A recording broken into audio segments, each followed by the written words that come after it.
Hello, everyone. Welcome to Showcase You.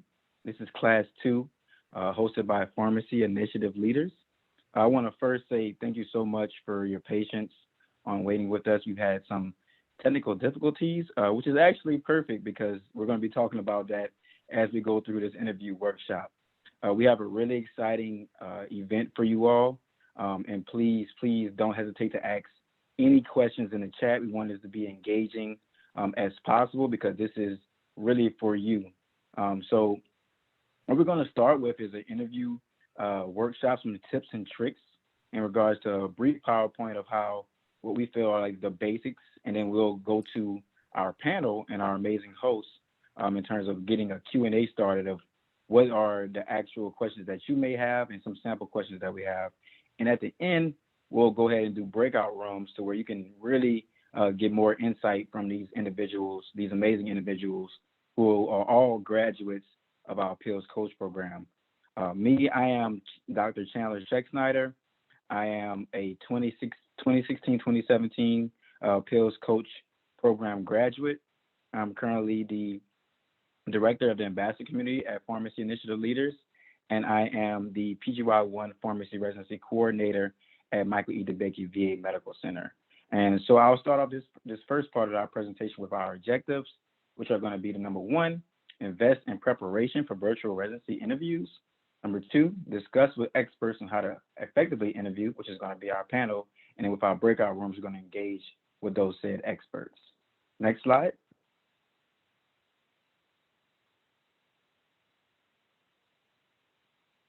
So when we're talking about interview, really half the battle is preparation.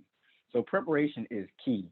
And then when we're talking about interviews, obviously you have different interviews throughout your pharmacy career, whether it be various job interviews, residency interviews, fellowship, whatever you name it. But overall, half the battle is preparation. So you really have to research your programs, understanding what your pros and cons are, and understanding how much logistics play a part in your preparation. So once again, preparation is half the battle and is truly key. Next slide.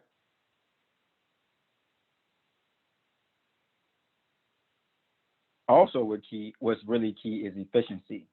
So when I think about residency interviews, when I was going through residency interviews, you really had to be diligent about checking your emails because you can be a great candidate, you can have an outstanding application, but if you're not checking your emails, it can really, deter your plans in terms of you not being able to get that interview that you want. So making sure that you have checking your emails multiple times per day, especially during interview season, and being able to reply often and professionally. And once again, being sure to ask those really important logistical questions ahead of time so that once again, we can be more prepared going forward. Next.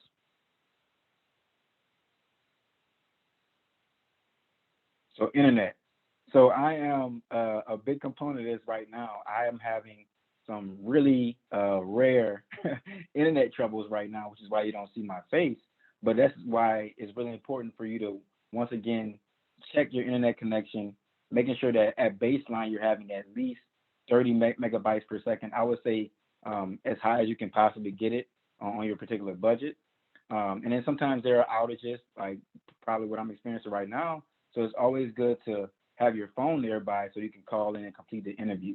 And if you are wary of your current internet speed, please upgrade. And you can call the different companies, whichever they may be. And even though you may not see it, there are discounts and deals available for faster speeds, whether it be download and upload speeds. Next slide.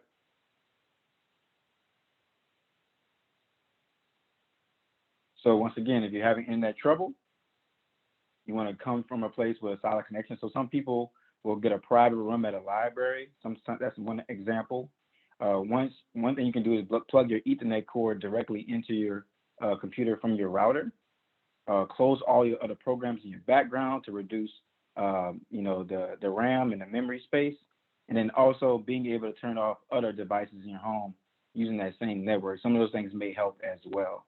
So these are some really good tips for you going forward. And then also what's really important, you keep going, Ashley, is the equipment and software, right? So when we're thinking about equipment and software, we really have to look at our particular applications. So right now we're on Zoom. So making sure you know the ins and outs of Zoom, making sure you know the ins and outs of Skype, WebEx, Microsoft Teams, you name it. So making sure that they all have similarities, but they also have differences. So making sure you test those out prior to the interview. You also want to test your microphone within your application settings. So, sometimes people may record yourself, and then also if that internal microphone in your laptop or your other computer is not adequate, you can use an external microphone or an external webcam as well.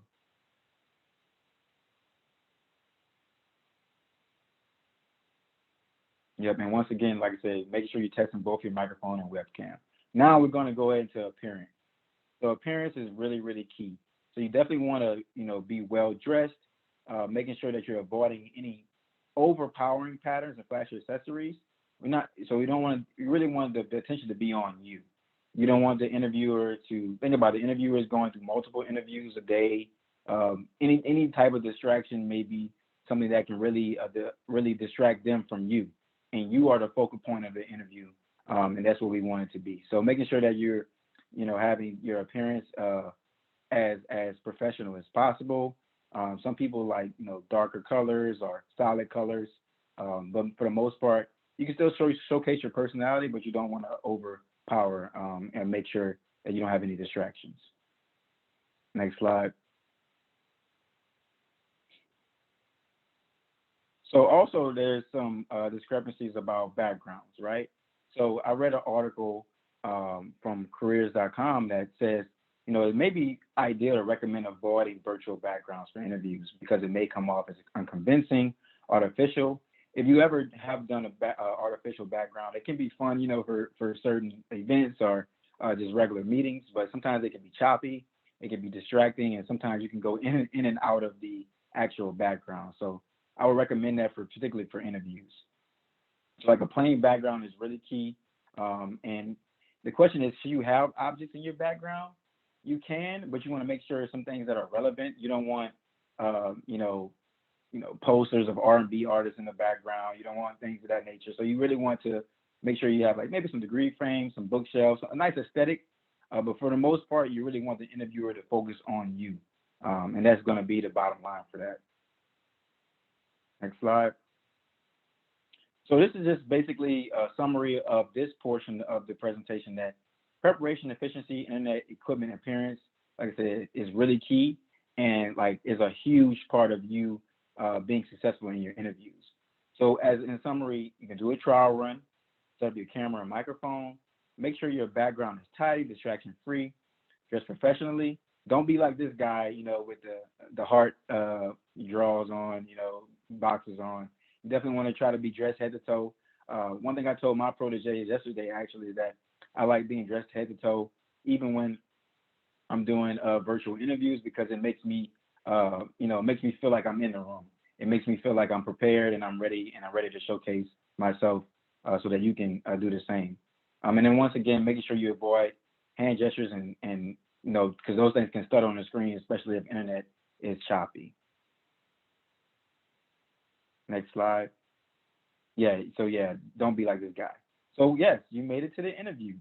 So now we'll have the amazing host, my amazing partner in service, Dr. Ashley Harold, is going to take it over, and she'll be the host for the rest of the evening. So thank you, and hopefully y'all have a great experience. Thank you for that introduction, Chandler. Hello, everyone. For those who do not know me, I am the current director of the Pills Coach program. I've been in that position for a couple of years at this time, and I really enjoy service and having the opportunity to do things like this where we talk about the process of growth. Aside from being involved in pills, I am a clinical pharmacy practitioner. Learn that. Keep that to your slide. Make sure you start saying practitioner at the South Texas VA in inpatient cardiology. In that position, I work with heart failure, specifically created a heart failure class, and serve as previously as the Valor intern coordinator. So I have the opportunity to do some teaching there as well. But we're going to talk about interviews today. So congratulations, we all made it there. You got 100% of your interviews. Claim that. So from here, what do? A lot of people tend to be nervous. If you're nervous about interviews, raise your hand. I know you, but you can raise your hand in Zoom. Okay, I see Kashina, one of our panelists. Ah, okay, a couple hands popped up. So, a lot of hands popped up. Okay, so I wanted to let you know you are absolutely not alone in this. This is an area where we all get very nervous, but I want you to take comfort in that they saw something in your application or something that they saw in you at a showcase opportunity and they want you. I know that sounds weird, but they want you. Your job at this point is to convince them and continue to convince them why you would be an asset and why you would be a good fit. So hopefully after this conversation, you'll get some tips to kind of allow you or align with that thought process. Let me see.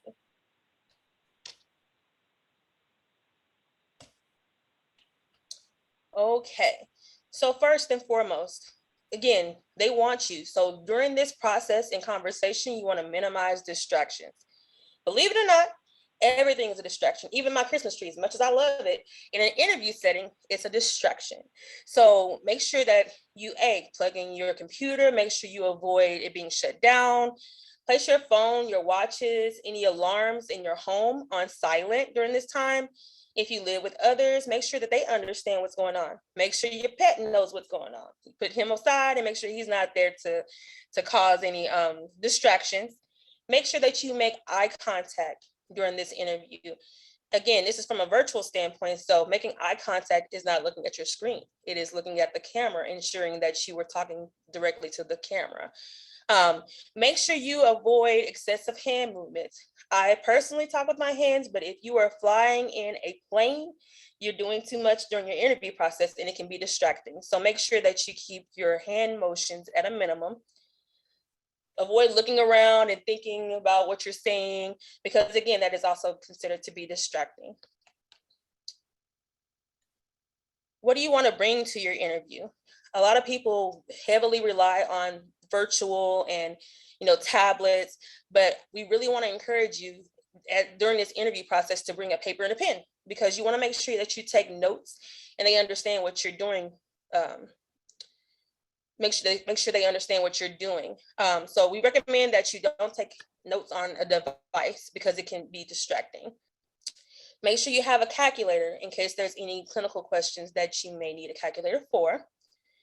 And then don't bring pre-written answers to common interview questions. Believe it or not, interviewers know when you're reading. A lot of the times we even message each other during interviews to say, it sounds like he's reading. So make sure that when you are speaking, that you're providing an authentic answer that's true to what you think. And then the questions that you need to have are questions for your interviewer and for the program. Bring water. Again, this is you talking for potentially hours. This is a process that is okay to take a sip of water and let them know what you're doing, because you want to make sure that you can continue to speak and that you don't be like you're not thirsty during the process either. And avoid coffee, juice, and soda, specifically coffee. Coffee can sometimes act as a stimulant. It can make your nerves worse. So I would also say that's probably the one thing you make sure you avoid. So during this process, you will notice that sometimes it's hard to hear what people are saying. You may need a time to think. And even further, this is different than being in person because nonverbal cues aren't easily seen or interpreted from a virtual standpoint. So if you need more time to think, or if you need to clarify, make sure you do so. Make sure you inform them that that's a good question. Can I have a moment to think about that? And that is perfectly okay. Make sure you avoid filler words like, so, like, even further, I guess, and kinda add a perspective of uncertainty. And you wanna make sure that you are as confident as possible and certain about your place in this world and your place with that program. So avoid those words. Okay, so common interview questions. What should you be prepared for in presenting yourself to an interview? They will always want to know you. Make sure that you tell them about yourself. What are your strengths and weaknesses? What are your goals? How do you handle criticism? These are some common questions that you will definitely be asked on one, if not all, of your interviews. So further talking about, tell me about yourself. It is important to have an idea about where you want to go in this question. A lot of the times, this is what I think about when I talk about myself, where I am, where I've been, and where I want to go. If you're not answering those questions and you're telling me about yourself, then you haven't told them what they need to know. So again, just highlighting, tell me about yourself. Make sure you keep it brief. If you told them about yourself in 5 minutes, that's too long. Usually your elevator pitch needs to be about 1 to 2 minutes. Share your skills and your strengths and why you feel you would be an asset to the program. How does this program align with your goals? These are things you want to make sure you answer. Furthermore, what's not listed here is we are interviewing people. You're human. It's always nice to humanize yourself and say things that you like aside from pharmacy. I will never forget Dr. Lipscomb came to our interview, and one of the things that people hyper focused on was that she could play golf. And I feel like that took her a lot further in the interview process than she thought it would, just by saying, something that you're interested in, because a lot of the times people gravitate to things that, other people are interested in. So keep that in mind. Aside from the core questions, behavioral and situational questions are huge in interview processes. It allows interviewers to get an opportunity to see how you've handled situations, how you think through situations, do you handle time management, conflict appropriately. So I would say, if you haven't already, be thinking about some opportunities that you've had on your rotation experience that align with questions like, tell me about a time that you had a short deadline, you had a conflict with a colleague, how you handle constructive feedback, because out of all the questions, I can say personally from my program, this is something that we really want you to shine. It says a lot about you as a person.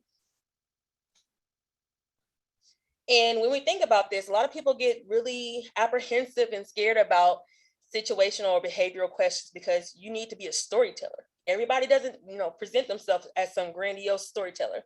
A lot of the times interviewers can become bored. If you go too long, if you don't answer the question, they're wondering, well, did you answer the question? So how should you tackle a behavioral question? We recommend the STAR method because this takes every step of the situation and it explores your place in it. So for example, again, going back to what I said, prepare yourself. Think about the situations that you've had on rotation in your work setting and how you've implemented and changed things for the better. So a situation, for example, our customer complained.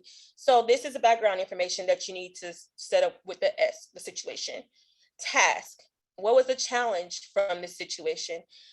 And then after you've explained the task, you go on to action. And not just, oh, this is what was done. What did you personally do to implement change in a positive way? So make sure that you highlight what you did and the results, which is the R. The benefits, whether it was cost savings, whether it was patient care, you want to highlight that not only did I make this action, there was a result that was positive. If you use this, a lot of the times we can tell on an interview that this person came prepared and they understand how they should handle a situational or behavioral question.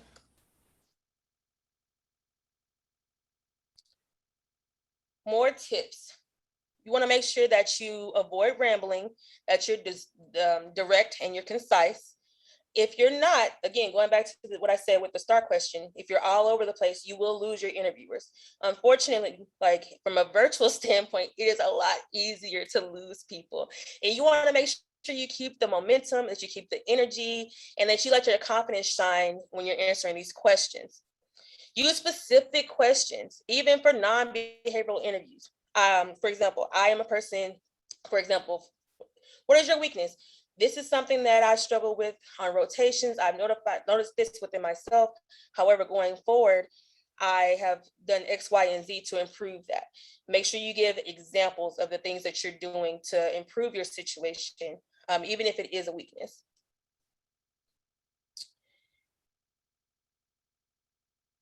So arrogance, that is something that even from an interview perspective, we can tell when someone has arrogance. And then again, the confidence goes a long way. So even though this is a virtual setting, make sure you have fluctuations in your voice. Make sure you show that you're enthusiastic about this position because nonverbal cues will be very important. Okay, so you gotten to the end of the interview process and they say, do you have any questions for us? The answer is always yes. And the questions that you have for them need to not be on the brochure. If you can find it on the website, or if it's a question that you previously asked them at Showcase, make sure you avoid doing that, because believe it or not, some people really have good memories. It's not me, but some of my colleagues have good memories. I'm like, she's asked this 3 times. I'm like, I don't know how they remember that. But if it's on the brochure or you've asked them repeatedly, make sure that's not something you ask during the interview. Make sure you're genuine and creative and you think about your interests and how they align with the program, but even further, it aligns with the things that you've done on rotations and projects that you've done. Make sure that you talk about things from a perspective that you want to be there. So what are the projects like? What opportunities do you have for professional development within the program? What is the physician pharmacist relationship like? These are all questions that are fair game for any program. And I always would say it's a good opportunity for you to ask similar questions to each program, because it gives you an opportunity to compare apples to apples when you're looking at programs and how you want to rank them. What do residency review committees look for? Again, you've already gotten into the door. Your foot is there. Your job is to let them know, again, that you're confident, that you're dynamic, that you're coachable. Coachable is something that is really huge. You're eager to learn and you're goal oriented. These are the things that you want to make sure are themes and things that you project during the interview. They don't want to handhold you. Again, we understand that this will take time and it's a transition point, but it's a difference between showing someone how to do stuff and having to hold someone's hand through every process. Again, you're going to be a pharmacist when you're in this position, so we want to make sure that you understand that and you're highly motivated and don't need your hand held. So to recap, which I know I said a lot, the best thing you can do for yourself is, number one, prepare. We talked about a lot of questions that you can anticipate on this interview. And we also provided you with a lot of tips to avoid certain problems, like checking your internet speed, making sure that you're looking in the camera, that you minimize distractions. Make sure that you are aware of your location and the things that are in your background. Consider your lighting, and as well as selectively mute if you need to. Okay, so how do you follow up after a job interview?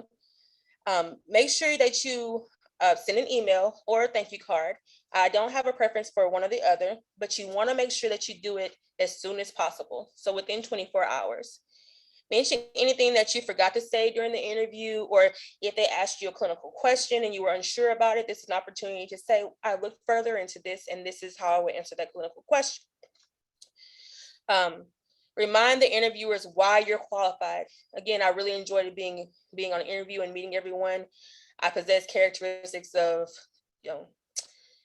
confidence, and I am, eager to learn. I'm coachable, and look forward to the opportunity to continue to talk to you. So, I think that if you do these things along with all the other things that we've talked about, then you'll be as prepared as you can be. Okay, so at this time, we will transition into the panel. So at this time, just starting off with introductions and let them introduce themselves.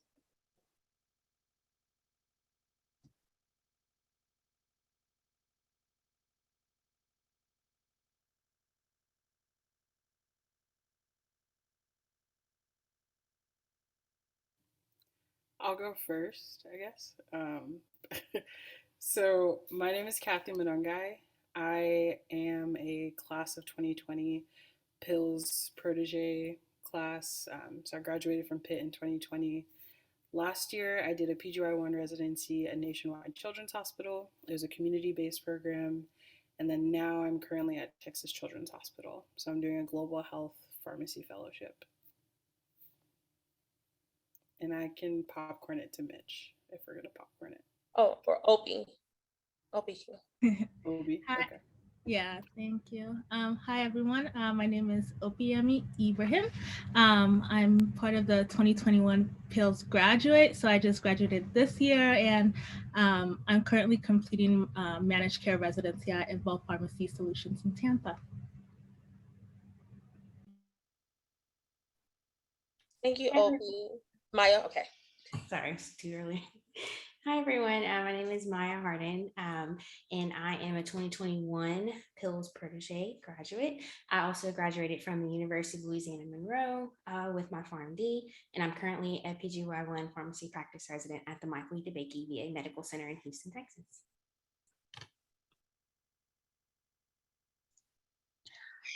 Hello, everyone. My name is Kashina Kennedy. I graduated from the PILS program this year, 2021. I am currently the PGY1 pediatric pharmacy resident at Mayo Clinic, and I am an alumnus of Texas Southern University. Hi, everybody. My name is Mitchell Blewett, recent graduate of the PILS program and the University of Cincinnati College of Pharmacy. Currently, I'm the first year Health System Pharmacy Administration and Leadership resident at Cleveland Clinic main campus. And hi, everyone. I am Dr. and Lieutenant Justina Acosta. I was a PILS protege for the 2019-2020 year.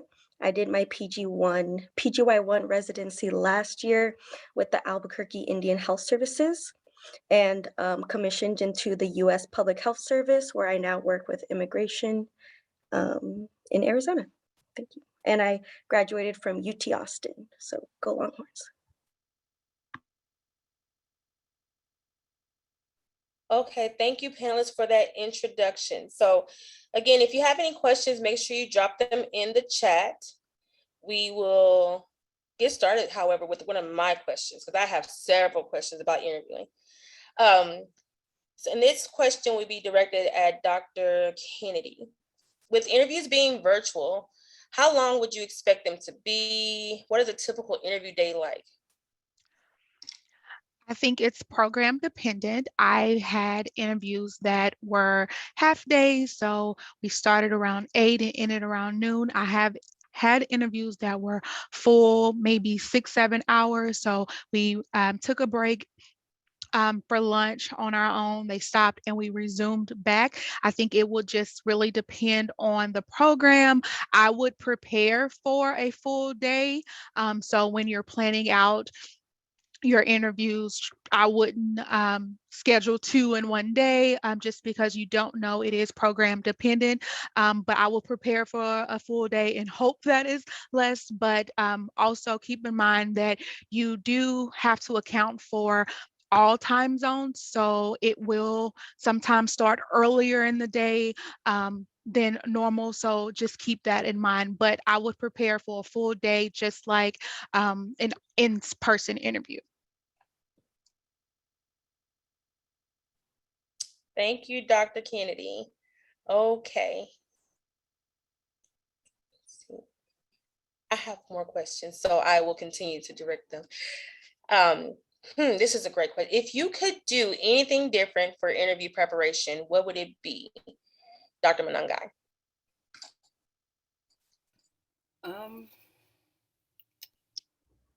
It's a good question. I'm trying to think, because I did my interview prep with Dr. Harold, and I'm pretty sure that's why she's asking me.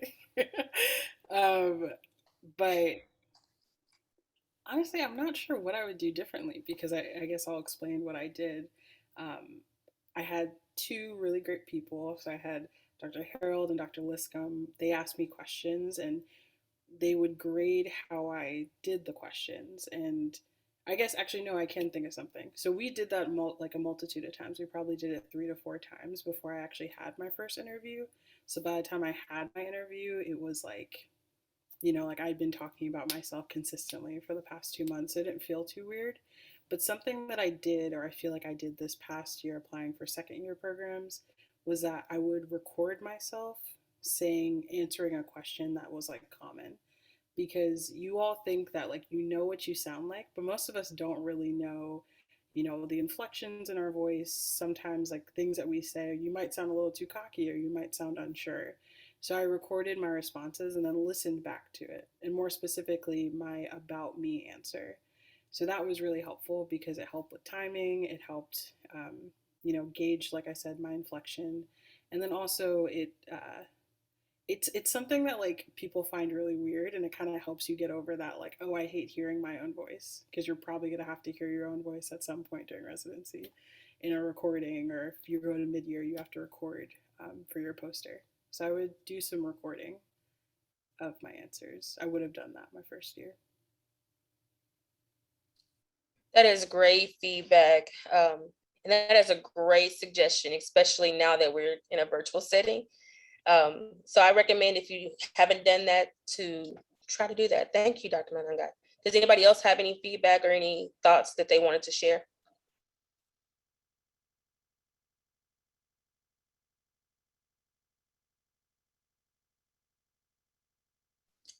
Okay, that's fine, because that was such a good answer anyway. Okay, so, and this comes from the chat. Thank you, Chief, for being the first person to put a question in. So the question is, what was the most unique or most memorable question you've been asked during an interview? That is a great question. Dr. Harden, I'm gonna allow you the floor to answer. Sure. So I think I'm trying to kind of rack my brain and think of more memorable questions, but I remember always hearing people may ask you like, hey, what's your favorite drug? And people would kind of say like, get ready for that question. And I'm like, oh, I'm not going to get asked that question. And I was asked probably like 2 or 3 times, like, what's my favorite drug? And I would have to like prepare and kind of come up with an answer for like favorite drug, and then why. Like, you'd have to explain your reasoning, like, why, what's your favorite drug? But it's also kind of one of those questions to kind of help you loosen up a little bit and show some of your personality, so you're not just so nervous from going through these situational questions and things. But that's when that kind of stuck with me, that I wasn't necessarily, I didn't think that would really happen, but it does happen. Yeah, I think they've been asking that since the beginning of time. What drug would you be? Like, if you were stuck on an island, like, okay. So it is a very common question. So if you have any favorite drugs, this is the opportunity to pull it out and be unique with it. See, does anybody else have any memorable questions? Or Dr. Blewett, actually, I'll put that to you as well. I got some. I feel like I had a couple tough ones, a couple memorable ones. I don't know if everyone would get this unless you're maybe they're admin specific. One I always got asked was like, what are the top 3 issues in pharmacy? I got that like on every interview, and I was ready for that. And there's one specific program I knew that any graduate from their program would ask me that. So I got asked that, and I was like, perfect. Thanks for teeing it up for me. Gave my what I thought to be perfect answer. And he's like, okay, cool. What's an area of pharmacy that we are focusing too much on as a profession? And I just got stumped because I wasn't ready for it. And I'm sitting there thinking, and I was like, not only do I not have an answer prepared, but this is something that, somebody could put their foot in their mouth for, because, you don't want to say something that, is very important. So that was actually, at that point I had to say, it's, that's a great question. Do you mind if I think about this and we circle back to that? So we ended up waiting till the end of the interview and going back to that. And I felt I was able to rebound and give a great answer to a point that he brought that up with, oh, that was great that you did that. But I think some other weird ones, I thought a tough one was name, like, tell me about a time you solved the problem in a unique way. So I think that in a unique way can really kind of be tricky. But then sometimes some random stuff, like what drugs would you stock in a shortage? Something I hadn't really like thought about yet. So every now and then you'll get a couple that aren't on that list of ones that you've probably prepared. I just want you to know, I'm still thinking here about like how to answer that question. Well, so yeah, so I'll be brief with my answer, but I essentially said, I thought as a profession, we focus too much on pharmacists' role in the dispensing process. And I tied it into one of my biggest issues, which was technician advancement, and talking about, we're focusing on pharmacists practicing at the top of their license. Like, we need to, involve them in more clinical capabilities, but we need to do the same for technicians and allow them to practice at the top of their license. So moving pharmacists away from the dispensing model and having technicians take on that role was kind of the route that I took. And I felt good about that answer, but I was not so don't be afraid to take a second and say, can we circle back to that? Because next thing you know, you might think of something that's really good, as opposed to, I could have gone rambling and not given a great answer. Absolutely. I think that what we can all learn from that is it is okay to say that, that's a tough question. Do you mind if we come back to it?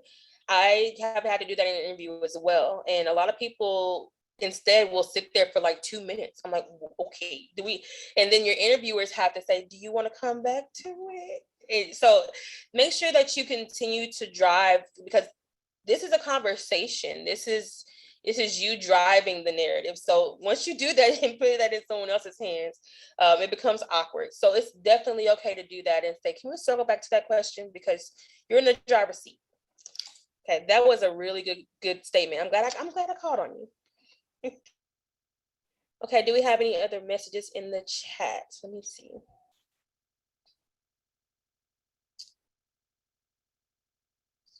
Okay, let's see, none at this time, but I have several questions. So how do you feel your mentors played a part in your preparation for interviews, Dr. Acosta? Yes, so definitely I give kudos to my pills coaches and also my mentors, just like Dr. Oliver Harold here. She was a great mentor of mine throughout my time. I was her Valor student back in the day. And it was the preparations that we did were practicing on interviews, doing mock interviews, which to me was one of the best things to do, because when you're doing kind of one-on-one just questions, I feel like it can be a little bit more laid back and you don't really feel those nerves. But when I was put in an actual like mock setting where we tried to make it, like 2 to 3 people in the room with you and having interview specific questions that were both clinical and behavioral or situational was really good, I believe. One thing that always stuck with me that all my mentors and one of my professors told me was to have kind of that mini bullet point CV in the back of your head of like, these are the things that I know make me shine. How can I put that in my answer for any of my questions? So being able to kind of have 5 things in your mind that make you shine or make you, set you apart from other people, and how you can tie that into to not only your answers, but even like questions that you're asking.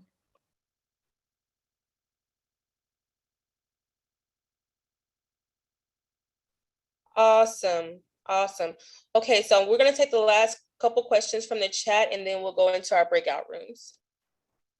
So this question comes from the future Dr. Perry. How personal do you all get on the tell me about yourselves? Because she's heard mixed reviews. I think this is a great question. Opie, Dr. Ibrahim, can you answer this for us, please?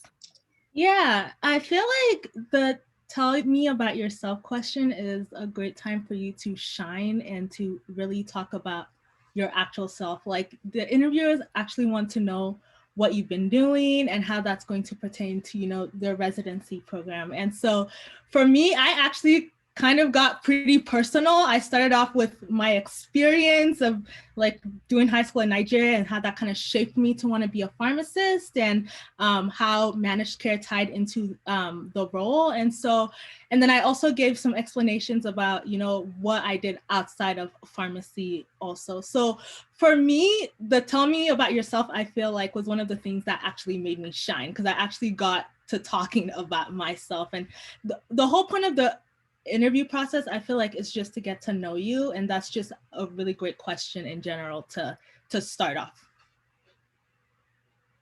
I completely agree. Even further, people find that, and I find that when I talk about myself, I get more comfortable in the interview. It gives you an opportunity to say some things. If you're funny, be a little funny. When they laugh, you see the type of crowd you're dealing with, and it allows you the opportunity to be authentic and be yourself, and again, humanize yourself, so they understand that they're going to enjoy working next to you. So I definitely agree with that, Dr. Ibrahim. Thank you. So we have 2 more questions in the chat, and then we'll go into our breakout rooms. What is the minimum number of mock interviews you would recommend completing before your actual interviews? That is a great question for Dr. Kennedy. the limit does not exist. You need to really be honest with yourself. And until you feel comfortable going on the interview, I would say do as many as you can possibly schedule in the time between now and your actual interviews. If I didn't feel comfortable, my mentors, my coaches were more than happy to schedule different mock interviews, bring other people in, other PILS coaches in. I think I applied to a program, the program that I'm currently in now, and one of the past PILS coaches did his residency here, and he sat in on the mock interview. So as many as you can before you feel comfortable going into that interview. And I don't know one PILS coach that would tell you no or say, oh, that's too much. Like until you feel comfortable going into that interview and like giving it your best self, I would say do complete as many as possible. I approve this message. I approve this message. Even further, I will say I've gone as far as to tell my proteges and those I mentor, when you wake up in the morning and you look in the mirror and you look at yourself, tell yourself about yourself. That's one of the things that you should be able to wake up out of your sleep and be like, I'm Dr. Ashley Oliver Harrell, like and start spitting it out. So that's one of the again, one of the areas that you want to shine in, and preparation is definitely key. Thank you, Dr. Kennedy. And our last question from the chat comes from the future Dr. Baker. As times go on with COVID, one may be offered an option for interviewing either live or virtual. Yes. Did this come up with you guys? Is there always a best choice? Did any folks get invited to come visit after the interview? And I will let Dr. Blewett answer this question. Yeah, this is an interesting question. I'll preface by saying everything for me last year was virtual. I didn't have this option. I did know some individuals who were given this option, and they generally did take it to go on site. And I think at the end of the day, this is going to be a personal decision for you. You can take things into account of travel, of location, of how well, do you know anybody at the program, or is this something that you have, no connections with, in which case it might be useful for you to see.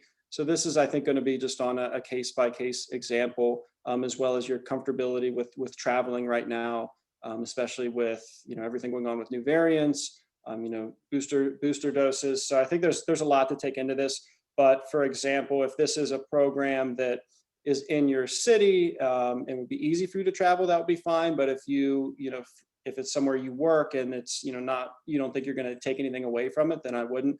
I would ask yourself what you plan to get out of going there, and if you think it would be the cost benefit ratio there. But for example, if you're applying across the country, you don't really have any connections there, and you're kind of curious as, could I see myself living in this city? What's it like to walk through the halls of the hospital?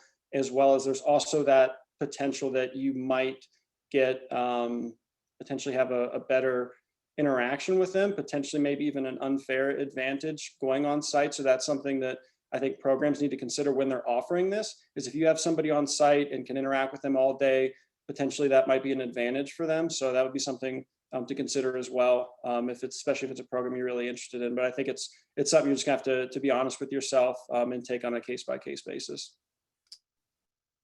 I also want to add to that. Thank you. As a 2020 interviewee, I was in that weird January, February area where it was just the start of COVID. So we didn't really know how bad it was yet. So I did have some residency programs offered to do either in person or a virtual one, depending on what we were comfortable with.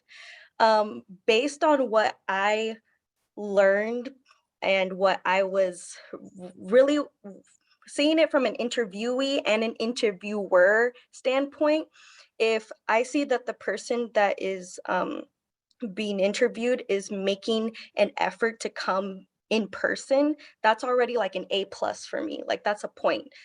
Because I know, people have different circumstances, but for me, if I'm able to see you in person, then that's what I would want to do.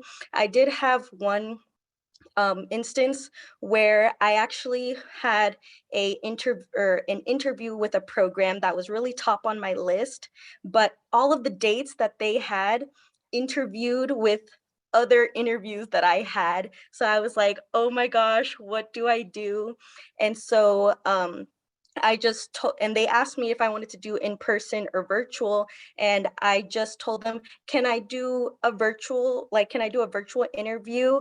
But I am going to be in, because that was when I was in Albuquerque, New Mexico. And I was like, I will be in Albuquerque on this date. Can I stop by and just at least see the place or do something kind of going above and beyond? And they really loved that. They were like, yeah, we can do a virtual interview. And if you're going to be in town, fantastic. You can come in on that date and we will be happy to show you around during an hour or two. And I feel like that really helped me as well.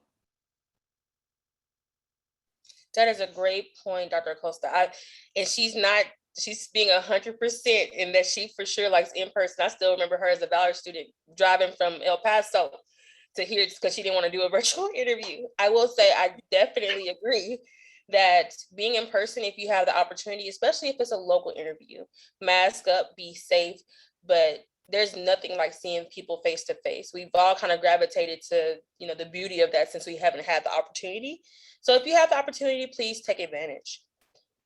Okay, so at this time, we will be going up into our breakout rooms. I understand it was a long time for us to have these questions, but I'm glad everyone's questions that they asked got addressed, and I hope it was helpful to the entire audience.